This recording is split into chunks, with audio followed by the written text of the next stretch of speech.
我是赵少康，欢迎你来到 TVBS 少康战情室。这我们现场特别来宾，高嘉瑜委员、陈志涵主任、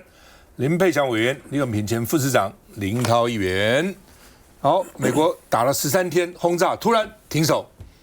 那美国不空袭了，伊朗也同步停手。哦，好像有默契，搞不好中间有管道，都不打了，先暂停一下。哦，原来是要停战60天，可是呢，接着就打了哈。那因为呢不打了。所以呢，油价开盘重挫5%，哦，油价跟这个战争这个关系非常密切哈。那前2天已经升到100块以上了啊，北海布勒特原油。那股票、债市、金市都反弹哦，因为油价下跌了哈。那另外呢，别人就说为什么不打了呢？说是美国弹药不够了。川普说，谁讲我们不够？我们美国弹药比世界上任何国家都多。问题是贝多利分嘛，你美国。那全世界这边摆基地，全世界有哪个国家美国在全世界摆了军事基地这么多的，绝对是最多的啊。然后另外呢，这个他说弹药够，那他说你有多少弹药，还有多少爱国者飞弹呢？白宫赶快说不要公开爱国者飞弹的数据，这公开能看吗？啊，打了13天轰炸，CNN说美国副总统跟美国最高将领都担心战事升级，就怕一发不可收拾了哈。那为什么这次不打了？哦，这个。中央司令部的司令古博说，轰炸已经到了极限了，该炸的通通都你出动都炸了，哦，那你地面部队不出动，那你光炸也没用啊，炸已经到了极限了，再炸又能怎样呢？哦，那美国驻联合国大使说，为了谈判留空间，所以打了13天喊卡，并不是因为我们弹药不够啊。那另外呢，这个原来说死了14人，突然变成死4个人。现在被骂以后呢，又说我们死了18个人，他把海外其他的各地的这个死的人都放在里面，死伤的人。另外他说停战时候死的人不算，停战时候不算，反正他就想办法把这个数字能够掩盖了哈，因为对士气的确是有打击的哈。那另外呢，家属说这令人心寒，我们都为国捐躯了，你们还要说没有，好还说别的事情啊。那另外呢，《纽约时报》说，川普为了握着最大铁锤，有这么强大的兵力。结果在乌克兰也做不了什么事情，在伊朗也做不了什么事情，尤其现在伊朗说习近平会不会因此就觉得说你美国也没有什么了不起对台湾动手那明天尼坦雅胡以色列总理要去美国白宫跟川普见面讨论尼坦雅胡一定不希望战争停止了那伊朗最高领袖也说他们会支持真主党，说除了圣战抵抗没有别的路了，只有打到底了那另外呢，伊朗商船被乌克兰的无人机去攻击所以伊朗外长说不能没有回应。乌克兰还跑去这个除了应付俄罗斯，还去打伊朗的商船。我们看一下，一架无人机坠落地面，烧成2截。现场的伊朗小弟也门叛军胡塞组织声称打下沙烏地阿拉伯的无人机，双方还在互相攻击。但美国从24号晚间开始，已经连续2晚暂停空袭伊朗。تا 2 شب قبل این حملات ادامه داشت، ولی در 2 شب اخیر امریکایی‌ها حملات خودشون رو متوقف کردن و از اونجایی که ما هم اساساً همونطور که عرض کردم راهبردمون تلافی جویانه بوده。美军连炸13晚后突然熄火，也正值军方向川普示警，已消耗半数防空飞弹，面临弹药库存不足的风险。These can't be quickly replaced. They are being replaced. Production continues, but they're not immediately available. The Tomahawk, the cruise missile attack, about 30% of those used. 美伊停火之际，以色列总理纳坦雅胡将赴华府跟川普讨论伊朗在内的中东问题，并前往纽约参加联合国大会，但是纽约市长曾扬言要以战争罪犯逮捕纳坦雅胡。No, I'm not concerned, and I certainly intend to do so. And I think that tells you that the whole thing that the mayor of New York is basing himself on, this criminals, bogus charges, that's what he's using, and look at what he's doing. He's fomenting hate. 现在美伊双方按兵不动，却可能是暴风雨前的宁静。CNN 指出，美国副总统范斯跟参谋首长联席会主席凯恩都担心川普仍考虑有限度的升高军事行动。因为纽约市长说要把尼坦雅胡抓起来，如果你赶到联合国来开会，把你抓起来，他当然没有这个权限了。可是这样讲以后呢，哇，引起全世界的注意永平，这个纽约大学毕业的，来讲讲。纽约市长说要抓尼坦雅胡呢，他其实是有根据的啦，也不是完全没有根据，因为呢，他跟那个菲律宾前总统杜特地一样呢，他被那个世界国际的海牙落在海牙的国际法庭在通缉。那所犯的罪行呢，也非常的类似哦，就是对那个人类犯了战争罪啊，而且呢滥杀无辜啊。那他在那个巴勒斯坦的部分呢，其实甚至还有到种族灭绝的这个罪的可能性。所以在这种状况底下呢，因为国际法庭已经对纳坦雅胡发出通缉令，所以如果美国跟那个纳坦雅胡不是说关系这么良好的话，其实美国是可以马上他一落地，美国他就把他抓起来，然后他就把他送到这个海牙去送审啊。像杜特地到海牙去送审，他也被监禁啊。那现在还关那边是吧？对。但是现在的问题就是说，那个纳坦雅胡他底气不同啊，对不对？他们犹太人的金主在纽约也好，在美国也好，是占据什么样的政治位置？然后呢，他去的是川普的白宫，那川普会坐视着纽约市市长把他抓起来吗？不可能嘛！川普即使已经对纳坦雅胡受不了了，已经有好些报道呢，都说他对他大呼小叫，连川普自己都出来说：“哦，我对他很愤怒，我跟他讲什么什么。”但是问题是，川普也不可能做事，因为他如果以仇恨程度来讲，他更恨美国的这个穆斯林的这个伊斯兰教的这个市长叫做曼达尼，他觉得他是共产党，他是他的更严重的敌人，所以在这种情况下面呢，确实会引起蛮多的讨论。但是纳坦雅胡还是去，我也认为他不至于会被逮捕。但是它会引起美国内部的舆论跟民意的激荡，很进一步的分裂。因为纳坦雅胡是一个现在很被仇恨的对象，那你说美国有没有很挺纳坦雅胡的好战分子？有，这其中很多是川普的激烈支持者，可是也有很多非常反对纳坦雅胡的人也会因此动员起来，所以在纳坦雅胡在这个时候去美国，会使得美伊战争目前的这种震撼的情况呢，又可能产生变数。因为今天刚才我们一开始破题的时候就讲，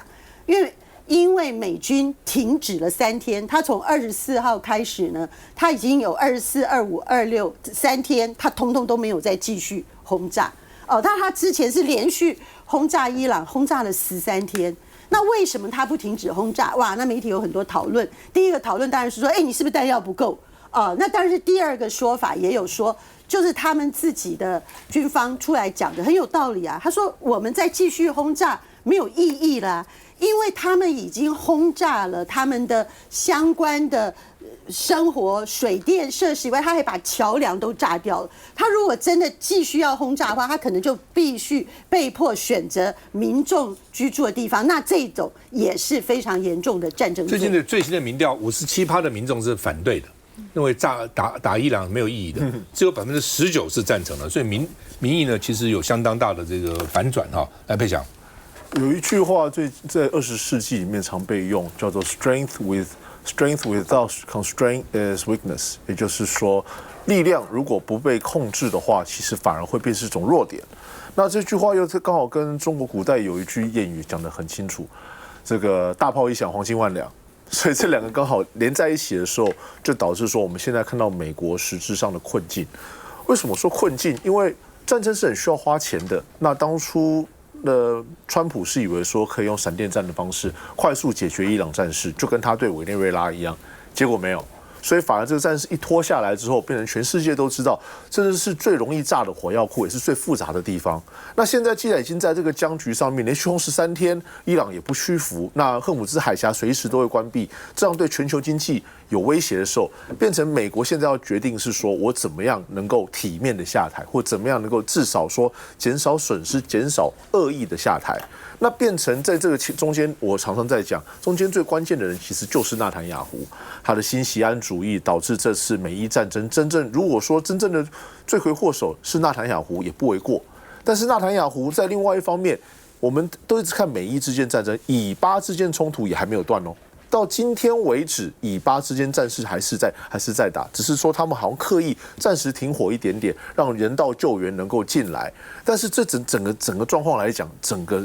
在中东，因为纳坦雅胡的原因，整个中东其实是我们看到有2个地方是乱成一锅粥。所以当我们在乱成一锅粥的时候，然后美国其实刚赵先生讲的非常正确，美国的这个弹药存量绝对是全球之冠于全球所有国家，但是美国所需要应付的战场或者有可能发生战场的地方，也比世界上任何国家都来得多，而且它只要在这边有一点风吹草动，那只要有一点冲突，那美国一定要赢，因为他如果不赢的话，这个世界第一大国这个霸权的这个形象就会为之破灭。所以说我最近看最新的状况是，美国跟乌克兰想要跟俄罗斯谈有关这个防空上 air ceasefire， 也就是防空上面的停火。当他们谈防空上面的停火的时候，就会让人家很自然就去预测到，尤其是从这个 CNN 讲出来说，这个爱国者飞弹已经不够了，是不是因为这边弹药不够，所以美国跟这个乌克兰要主动跟俄罗斯谈说 air ceasefire， 也就是空中停火这件事情？那到目前为止，我们大家现在都只看到美伊战争，因为美伊战争直接影响到我们的油价，也直接影响到我们全球的股市。但是其实俄乌战争现在还没有停，而且越打越烈。一方面越打越烈，第二方面因为越打越烈，所以他们谈判要重启，因为两边，尤其是美国跟乌克兰，他们可能觉得是弹药的确有捉襟见肘的状况，所以这整个当乱成一锅粥的时候，我刚刚讲到一句话，大炮一响，黄金万两。那没有打大炮的人呢？没有出手的人呢？他们反而是在这个整个赛局里面最沉默的赢家，也就是我们看到有可能现在看到的欧洲，尤其是没有讲话的欧洲，还有另外一个就是中国，越不讲话的威胁性其实越大。弓箭在弯弓的时候，其实最有威胁性的。不过俄罗斯跟乌克兰最近那个情况也有改变，乌克兰最近反攻的很厉害啊，而且打的不只是俄罗斯占领的这个乌克兰地方，打到俄罗斯本土去了哈。但是俄罗斯就算了吗？就不会报复吗？我判断俄罗斯也会报复，所以那边的战争也可能会程度会升高升级。我们休息一下再回来。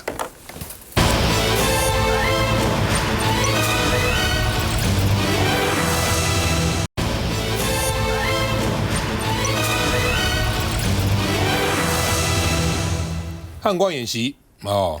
这个42号，那8月5号开始，连续10天9夜汉光演习啊。那这是用实弹，而且安排赖清德去所以被批作秀因为你自己想想，台湾的演习是要打人吗？当然不是嘛。所以人家打我们的话怎么办？所以基本上是还一个比较守势了就尽量放低姿态。不表示我们穷兵黩武，我们很厉害我们可以打这个打那个，其实不是。所以很多时候呢，就不用实弹就尽量降低它的挑战性那但是呢，现在要用实弹，而且要2次去，所以呢就被批说是不是把食安问题转移焦点。顾立雄跑出来说不会特地为总统规划实弹，为了转移焦点而且呢被骂作秀。顾立雄说不影响演训的真正意义。那另外呢，大陆他把台北搬进沙漠，其实之前几年以前就讲过了那在蒙古他呢把这个卫星看得到1比1复制美国的基地，还复制我们的总统府换句话说呢，就变成一个演习的到攻击的重点所以呢，在沙漠那这个地方呢，这个地比较空旷那好几个国家的目标模型都包括这个日本的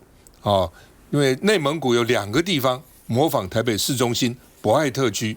包括总统府、外交部、司法机关、政府的重要机关一个在朱日和，这之前我们就知道，2014年的时候就有看到，另外还有一个地方，2个地方来模拟到时候打这个台北的时候呢，美军基地会怎么样，日本基地会怎么样那另外呢，说打造总统府等的这个等比例的模型，扩建山寨台北这个扩大3倍那另外呢，这个说总统府跟司法院之间新增一条280公尺长的地下通道所以他们已经从地面延伸到地下，我都还不知道总统府跟司法有一个地下通道那他们到底是真的假的不知道，但是呢，基本上你看这个模型都出来了那另外这个国防部说这是对我们构成严峻的威胁因为呢把台湾的政府，你看那个地方博爱特区、总统府、外交部、各种司法院、各种法院都在那个地方那所以呢，这个他们在这边演练要攻台，所以呢，这个国防部军事发言人说，今天面临的威胁是非常严峻的国防部呢建军备战、战略训练要努力去做，怎么样来抵抗另外呢，中国海警船部署在台湾东部海域，《纽约时报》说，危机的时候可能会阻止美国援助台湾要从那边过来的时候呢，在东部叫阻挡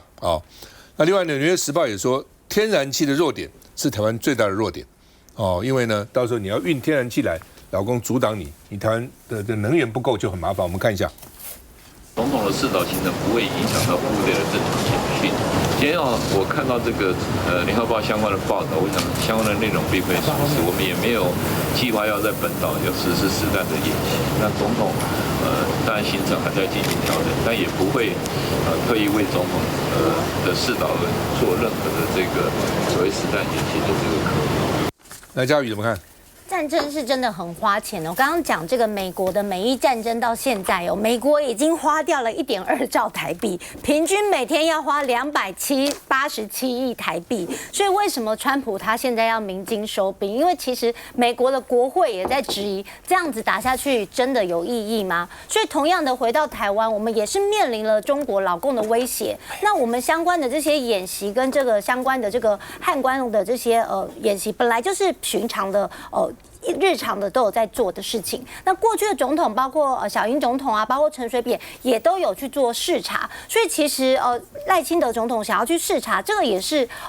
就是过去总统的一个惯例。而且呢，这个视察其实最主要就是说，这个演习有没有去改变它既定的流程或者是既定的方向？如果没有的话，我觉得总统去关心、去了解，这个非常的合理。可是要相对的就是看说，中国现在对于台湾的模拟测试，从过去我们说纸上谈兵啊，或者是从卫星的定位等等，到现在连模型越来越精准，或者是越来越特定我们的目标不管是从总统府啊，到附近的博爱特区啊，我们的军事基地啊，甚至核设施等等，都有可能是他们想要去特定打击的一个目标。那当中国把这样子的一个模型越来越精准，甚至从远程飞弹、从 AI 的模拟到它可以实际的去执行等等这些层面越来越具体化之后，那当然对台湾的威胁或者是对台湾的这个攻击的这个可能性也会提高，这也是我们要保持警觉性的一个最主要的原因。所以我觉得现在的战争，当然大家觉得说战争的形态一直都在改变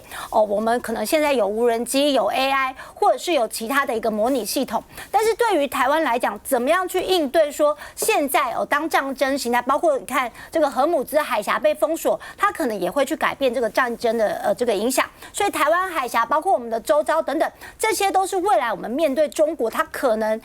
任何的挑衅，或是他在模拟的过程中，他去执行说怎么样来攻打台湾，他会有可能快速的打击跟拿下台湾这样子的一个利用时间的这个差别，然后去快速精准的打击，这个就是未来战争可能的改变。那对台湾来讲，当然时间也是站在台湾这边，当我们能够抵挡中国的攻击越长的时间，对台湾当然是相对有利。就像现在的美伊战争当伊朗它可以这个时间拉长之后，美国它的耗损、它的金钱、它的时间等等的这些军力的耗损也越来越多的时候，当然也会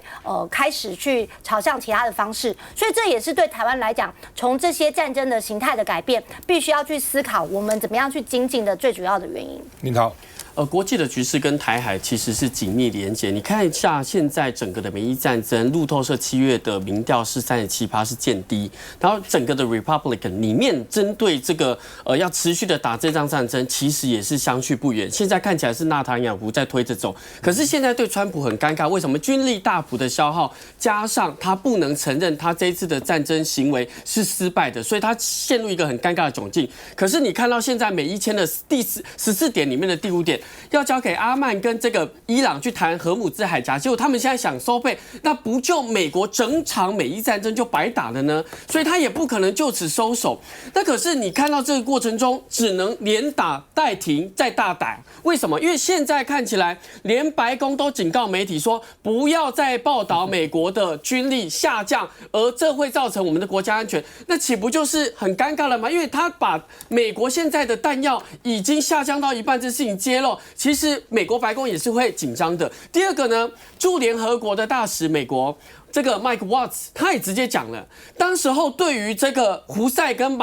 乌克兰的战争用了太多的弹药，所以现在会有一个问题是，大家说中俄是在这个过程中就影响了，而且为什么现在刚才赵大哥讲的乌克兰回击这么大？当然也是牵涉俄罗斯现在在全球这个美国各自抽腿之后的真空嘛，所以我觉得看回来台湾的状况哦，其实那个模拟的状况，2002年就有清泉岗，2014年、2015年就有伪的总统府，到现在已经开始有日本的横须贺，包括它的第15驱逐舰，还有10艘的伯克级的驱逐舰，这代表什么？代表中国大陆看一下美国现在在全球的这个军力的抽空，它开始针对不只是台海哦，连日本、连韩国、连南海，它都整个最大的布局。那做回来，我们中华民国自己的准备，我真的必须要跟顾立雄讲哦。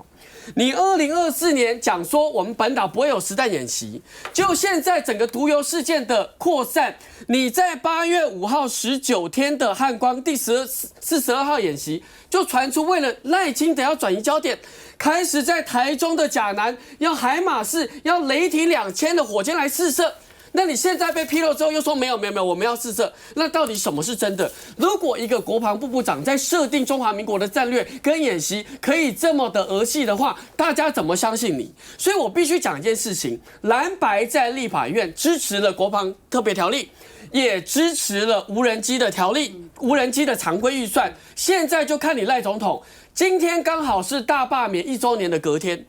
如果过去像赖总统一样在弱化台湾的民主，再用毒油伤害中华民国所有的台湾人民的健康来讲，那我们怎么对待这样子的一个严峻的状况呢？赖总统真的要好好检讨，好好想一下。来，郑涵。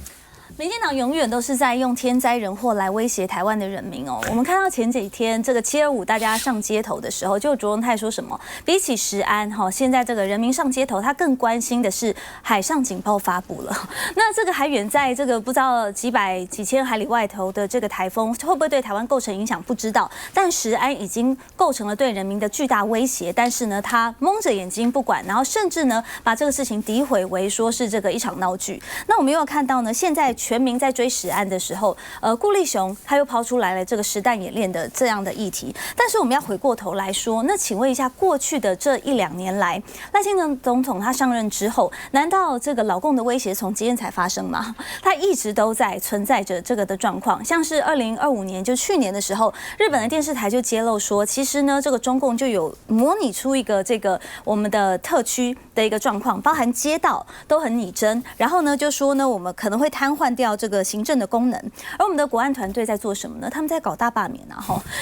整年搞了一个大罢免之后大失败。那去年的演习的时候呢，我想大家也都记忆犹新。大家看到这个总统府的办公室主任叫陈义霖，他穿着军服在摆拍哦。这件事情其实是严重的影响大家对于军队的一个观感。还有赖清德总统跟顾立雄呢，也曾经戴着白色的安全帽去视察这个部队这样的闹剧。那这些事情呢，我们都还历历在目。现在突然又丢出了一个实弹演习，然后一下呢，顾立雄部长又说哦没有这件事，然后说来打脸这个联合报。但是重点是，请问一下，你们口口声声挂在嘴边的国防韧性，或者是呢国防的自主，到底做到什么程度了？我们先来讲一下这次万安演习，说破天荒的要搞一个这个网络的降速，然后他们说不是断网哦，是降速。今天这个目的何在？你是在制造人民的恐慌，还是来临机应变，来测试一下国军面对如果对岸有骇客攻击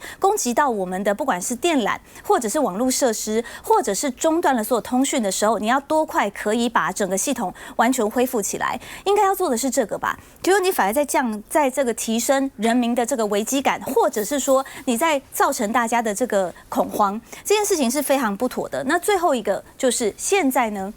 我们来看到美国很明显的，他们的这个国防因为因应了这次的美伊战争，他们的在听证会上这个赫格塞斯已经承认了，他们的军费提高到375亿美元哦，比起他们原本规划的多了90亿美元之多，也就是刚刚嘉瑜讲到的1.2兆。没错，战争很花钱，还有呢，他们消耗了大量的这个军备还有军武。那我们要问一下，台湾的权益在哪里？台湾过去花了大笔的经费去跟美国采购这些军事的设备，说要提升我们的国防自主的能力，然后现在有6000亿的这些军备、这些军购都没有到。我们问了美国，美国一直告诉我们说产线有问题，所以 delay 了。所以呢，你们打你们的仗，然后延缓到我们的这个国防的自主、国防的提升，然后赖清德政府还一直要送钱过去，但是我们等的是一个遥遥无期。请问一下，国防自主提升的能力到底什么时候才能建构？